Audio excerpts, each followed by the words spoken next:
पुणे जिल्ह्यातील वडू बुद्रुक येथे स्वराज्यरक्षक धर्मवीर छत्रपती संभाजी महाराज यांच्या समाधीस्थळाचे मंत्री शिवेंद्रसिंहराजे भोसले यांनी दर्शन घेऊन केले अभिवादन।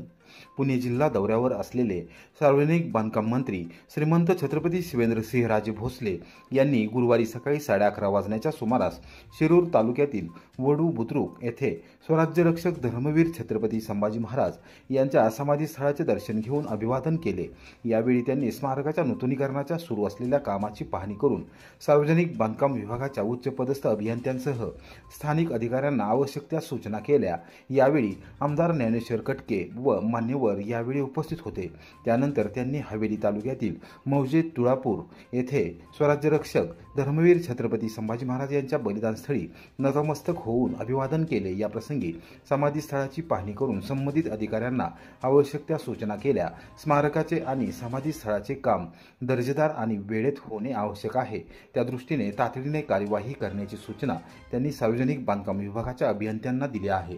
पहिलं तर इथं धर्मवीर छत्रपती संभाजी महाराजांच्या समाधीस्थळाचं त्यांच्याकडनं या पवित्र भूमीतनं इथे येऊन दर्शन घेऊन एक वेगळी ऊर्जा, शक्ती आणि बलिदानाचं जे एक वेगळं हे स्वरूप जे छत्रपती संभाजी महाराजांनी धर्मासाठी जे करून दाखवलं, येऊन दर्शन घेण्याचं भाग्य मला मिळालं। नक्कीच मी माझं देवाचाच आशीर्वाद आहे असं मी मानतो। दुसरं म्हणजे ज्या विभागाकडनं आज इथलं काम चाललंय, आज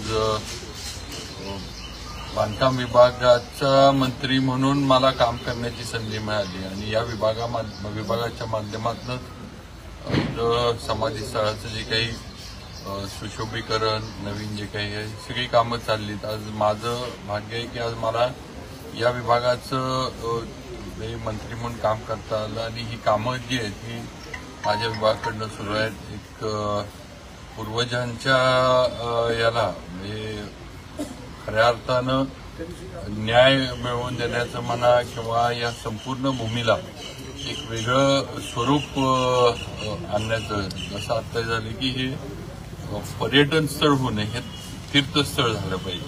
इथं लोकांनी आशीर्वाद घ्यायला यावं, इथं म्हणजे पर्यटन म्हणून इथं फिरायला येण्यापेक्षा हे तीर्थस्थळ झालं पाहिजे अशी अपेक्षा सगळ्यांनीच या ठिकाणी व्यक्त केली आणि नक्कीच त्याप्रमाणे करू। थोडं काम मागं पडलं, इथलं जागेचा काही विषय होता, त्याचं आता सर्व जी काय ती इथली जी आपली जिल्हा प्रशासनाची जी प्रक्रिया आहे ती पूर्ण होऊन राज्य सरकारकडे केएमची जी जागा आहे ती महसूल विभागाकडे गेली आहे। मी स्वतः बावनकुळे साहेबांशी पुढच्या आठवड्यामध्ये या बाबतीमध्ये त्यांना भेटून बोलीन आणि त्यांच्याकडनं पण ज्या मान्यता लागतात त्या सुद्धा मला खात्री आहे की बावनकुळे साहेब तातडीनं या सगळ्याला जागा जी काही हँडओव्हर करायची, जे काही निर्णय करायचे ते करून देतील। गरज पडली तर मुख्यमंत्र्यांकडे जर हे सगळं म्हणजे प्रकरण जाणार असलं तर मुख्यमंत्र्यांशी पण भेट घेऊन त्यांना पण लवकर या जागेचं हस्तांतर करून मिळावं आणि लवकरात लवकर हा संपूर्ण या समाधीस्थळाचा जो सुशोभीकरणाचा इथं एक नवीन सगळं उभा करण्याचा जो प्रकल्प आहे हा पूर्ण व्हावा, हा प्रयत्न नक्की माझा राहणार।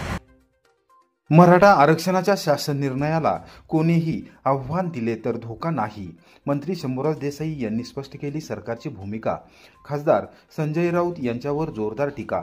मराठा आरक्षणाविषयी शासन निर्णय हा पूर्णपणे कायद्याच्या चौकटीत बसून तयार करण्यात आला आहे, त्यासाठी विधी व न्याय क्षेत्रातील तज्ज्ञ व्यक्तींचे मत विचारात घेण्यात आले आहे। सेवानिवृत्त न्यायाधीश ॲडव्होकेट जनरल यांच्या मान्यतेनंतरच तो तयार करण्यात आला आहे।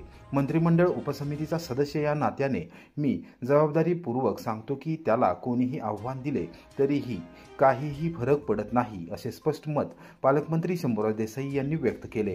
सातारच्या जिल्हाधिकारी कार्यालयाच्या आवारात असलेल्या पालकमंत्री मुख्यमंत्री कार्यालयात गुरुवारी दुपारी 2 वाजता त्यांनी पत्रकारांशी संवाद साधला। यावेळी पत्रकारांच्या आरक्षणाविषयीच्या प्रश्नाला उत्तर देताना त्यांनी वरील मत व्यक्त केले। उपराष्ट्रपती पदाच्या निवडणुकीत इंडिया आघाडीची मते फुटली असून त्याची सुई शिवसेनेकडे जात असल्याने शिवसेना नेते वेगळी भाषा करत आहेत। खासदार संजय राऊत हा सकाळचा 9 वाजण्याचा भोंगा आहे अशी टीका करत त्याकडे कोणी लक्ष देत नसल्याचे त्यांनी स्पष्ट केले। बघायचं जाऊ दे, कोर्टात कोणाला जायचं, सगळ्यांना जायचा अधिकार आहे। कोर्टात जाऊ नका असं कोणी कोणाला सांगू शकत नाही। पण मराठा आरक्षणाचा जो GR काढलेला आहे तो मराठा आरक्षणाचा GR काढण्याच्या सगळ्या प्रक्रियेमध्ये मराठा आरक्षण मंत्रिमंडळ उपसमितीचा सदस्य म्हणून मी त्याच्यामध्ये सहभागी आहे। एकन एक शब्द, एकन एक वाक्य हे कायद्याच्या चौकटीत बसणारं आहे। माननीय ॲडव्होकेट जनरल साहेबांचं, या सगळ्या दिग्गज रिटायर्ड हायकोर्ट जस्टिस साहेबांचं, सगळ्यांचं लॉ सेक्रेटरी, ह्या सगळ्या दिग्गजांचं, कायदे क्षेत्रातल्या तज्ज्ञांचं मार्गदर्शन घेऊन त्या GRचा ड्राफ्ट तयार केलेला आहे। त्यामुळे मी विश्वासानं सांगतो त्या ड्राफ्टला किंवा त्या GRला कुणी जरी उद्या चॅलेंज केलं तरी कुठेही धोका होणार नाही। उबाटानं कुठल्याही राजकीय पक्षानं आंदोलन कुठलं करावं हा ज्याचा त्याचा प्रश्न आहे। आता ज्या उबाटाचे नेते म्हणजे रोज सकाळी 9च्या भोंग्याला येतात त्यांनी सिंदूर ऑपरेशनबद्दल काय वक्तव्य केलं होतं आणि भारतीय सैन्य दलाच्या पराक्रमाचा कसा अवमान केला होता हे सगळ्या महाराष्ट्राने, सगळ्या देशांनी, देशातल्या सगळ्या सैन्य दलातल्या जवानांनी पाहिलेला आहे। त्यामुळं असं उसना आणून काहीतरी करण्याचा केविलवाला प्रयत्न उबाटाचे या अशी सकाळी 9च्या भोंग्याला येणारे लोक करतायत। देशातल्या सैन्य दलाबद्दल आणि देशातल्या सैन्य दलानं गाजवलेल्या पराक्रमाबद्दल देशवासियांना नेहमीच अभिमान असणार आहे। अशा सैन्य दलाच्या कर्तृत्वाचं, शौर्याचं राजकीय भांडवल कुणीही करू नये। साहेब, उबाटाच्या नेत्यांची म्हणजे आमदार खासदारांची बैठक उद्या महत्त्वाची होती आहे, तर राज ठाकरे आणि उद्धव ठाकरे नंतर आता ठाकरे शिवसेनेच्या बैठकांचा धडाका वाढलेला आहे, काय कसे पाहता आपण?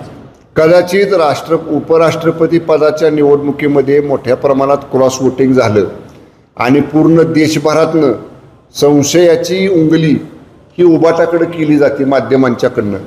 त्याचं विश्लेषण करण्यासाठी किंवा त्याचा मागोवा घेण्यासाठी अशा बैठका होत असतील। चिमणगाव येथे चोरट्यांनी विवाहितेच्या गळ्यातील मंगळसूत्र हिसकावून नेले। कोरेगाव पोलीस ठाण्यात गुन्हा दाखल। कोरेगाव तालुक्यात चोऱ्यांचे सत्र सुरू असून ग्रामीण भागातील जनतेमध्ये भीतीचे वातावरण आहे। बुधवारी मध्यरात्री चिमणगाव येथे भोसे रस्त्यावर असलेल्या राऊत वस्तीमध्ये चोरट्यांनी चोरी करत 30,500 रुपयांचा ऐवज चोरून नेला आहे। या प्रकरणी कोरेगाव पोलीस ठाण्यात दुपारी 4:15 वाजता गुन्हा दाखल करण्यात आला आहे। याबाबत मिळालेली माहिती अशी की जयवंत सर्जेराव राऊत हे शेतकरी असून चिमणगाव येथील रहिवासी आहेत।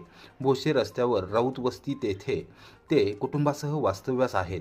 त्यांच्या राहत्या घरी अज्ञात चोरट्यांनी बुधवारी रात्री 1:15 वाजण्याच्या सुमारास दरवाजा ढकलून घरात प्रवेश केला आणि राऊत यांची पत्नी योगिता यांच्या गळ्यातील सोन्याचे मंगळसूत्र आणि सॅमसंग कंपनीचा मोबाईल हँडसेट चोरून नेला। चोरट्यांचा आक्रमक पवित्रा पाहून राऊत कुटुंबीय पूर्णपणे भयभीत झाले होते। त्यांनी याबाबतची माहिती तातडीने स्थानिक ग्रामस्थ आणि कोरेगाव पोलीस ठाण्यात दिली। त्यानंतर सहाय्यक पोलीस निरीक्षक प्रशांत हुले यांनी रात्रीच्या सुमारास पथकासह तातडीने घटनास्थळी भेट देऊन शोध मोहीम राबवली, मात्र चोरटे हाती लागले नाहीत। या प्रकरणी जयवंत राऊत यांनी दिलेल्या फिर्यादीवरून कोरेगाव पोलीस ठाण्यात अज्ञात चोरट्यांच्या विरोधात चोरीचा गुन्हा दाखल करण्यात आला आहे। हवालदार सचिन साळुंके तपास करत आहेत। लोणंद पोलिसांची दमदार कारवाई। अपघात करून पळालेला चालक स्कॉर्पिओसह ताब्यात। लोणंद पोलीस ठाण्याच्या गुन्हे प्रकटीकरण शाखेने मोठी कारवाई करत अपघात करून पळून गेलेल्या वाहन चालकाला ओळख पटवून स्कॉर्पिओसह ताब्यात घेतले आहे। याबाबत पोलीस ठाण्यातून गुरुवारी सकाळी 10:30 वाजता देण्यात आलेल्या माहितीनुसार दिनांक 7 सप्टेंबर रोजी सायंकाळी 5:30च्या सुमारास लोणंद फलटण रस्त्यावर तरडगाव हद्दीत उड्डाणपुलावर मोटारसायकल स्वारास अज्ञात चारचाकी वाहनाने जोराची धडक दिली होती। या अपघातात मोटारसायकल स्वाराचा जागीच मृत्यू झाला होता। या घटनेबाबत लोणंद पोलीस स्टेशनमध्ये गुन्हा दाखल करण्यात आला होता। घटनास्थळावरून अपघात करणारी गाडी पसार झाल्याने पोलिसांनी वेगवेगळ्या ठिकाणचे सीसीटीव्ही फुटेज तपासले तांत्रिक माहितीच्या आधारे ही गाडी महिंद्रा कंपनीची स्कॉर्पिओ असल्याचे स्पष्ट झाले। वाहन चालकाची ओळख यशराज जितेंद्र घाडगे, वय 23, राहणार नागठाणा, वेळापूर, तालुका माळशिरस, जिल्हा सोलापूर अशी पटली। त्यास व स्कॉर्पिओसह वेळापूर येथून ताब्यात घेण्यात आले असून आरोपीने गुन्ह्याची कबुली दिली आहे। पोलीस अधीक्षक तुषार दोशी, अप्पर पोलीस अधीक्षक डॉक्टर वैशाली कडूकर, फलटणचे उपविभागीय पोलीस अधिकारी विशाल खांबे यांच्या मार्गदर्शनाखाली सहाय्यक पोलीस निरीक्षक सुशील भोसले, उपनिरीक्षक रोहित हेगडे, उपनिरीक्षक विजय पिसाळ, हवालदार बापूराव मदने, विठ्ठल काळे, अंकुश कोळेकर व अमोल जाधव यांनी सहभाग घेतला। फलटण शहरात वीरदेव नगरमध्ये भरदिवसा अपार्टमेंटच्या पार्किंगमधून मोटारसायकल लंपास अज्ञात चोरट्या विरोधात गुन्हा दाखल। फलटण शहरातील वीरदेव नगर येथील एका अपार्टमेंटच्या पार्किंगमधून भरदिवसा मोटारसायकल चोरीला गेल्याची घटना घडली आहे। या प्रकरणी फलटण शहर पोलीस ठाण्यात अज्ञात चोरट्या विरोधात गुन्हा दाखल करण्यात आला आहे। फलटण शहर पोलीस ठाण्यातून गुरुवारी सकाळी 11 वाजता मिळालेल्या माहितीनुसार सूरज बाळासाहेब जाधव, राहणार वीरदेवनगर यांनी या संदर्भात फिर्याद दिली आहे। दिनांक 7 सप्टेंबर रोजी सकाळी 6 वाजण्याच्या सुमारास त्यांची पांढऱ्या रंगाची होंडा एव्हिएटर मोटारसायकल प्रणित स्टार अपार्टमेंटच्या पार्किंगमध्ये उभी करून हँडल लॉक केले होते। त्याच दिवशी सकाळी 11:30 वाजण्याच्या सुमारास ते कामानिमित्त पार्किंगमध्ये आले असता त्यांना त्यांची मोटारसायकल जागेवर दिसली नाही। त्यांनी परिसरात शोधाशोध केली मात्र ती सापडली नाही। कोणीतरी अज्ञात व्यक्तीने मोटारसायकल चोरून नेल्याची खात्री झाल्याने त्यांनी फिर्याद दाखल केली आहे। फलटण शहर पोलिसांनी अज्ञात चोरट्या विरोधात चोरीचा गुन्हा दाखल केला आहे। हवालदार अमोल रणवरे तपास करत आहेत।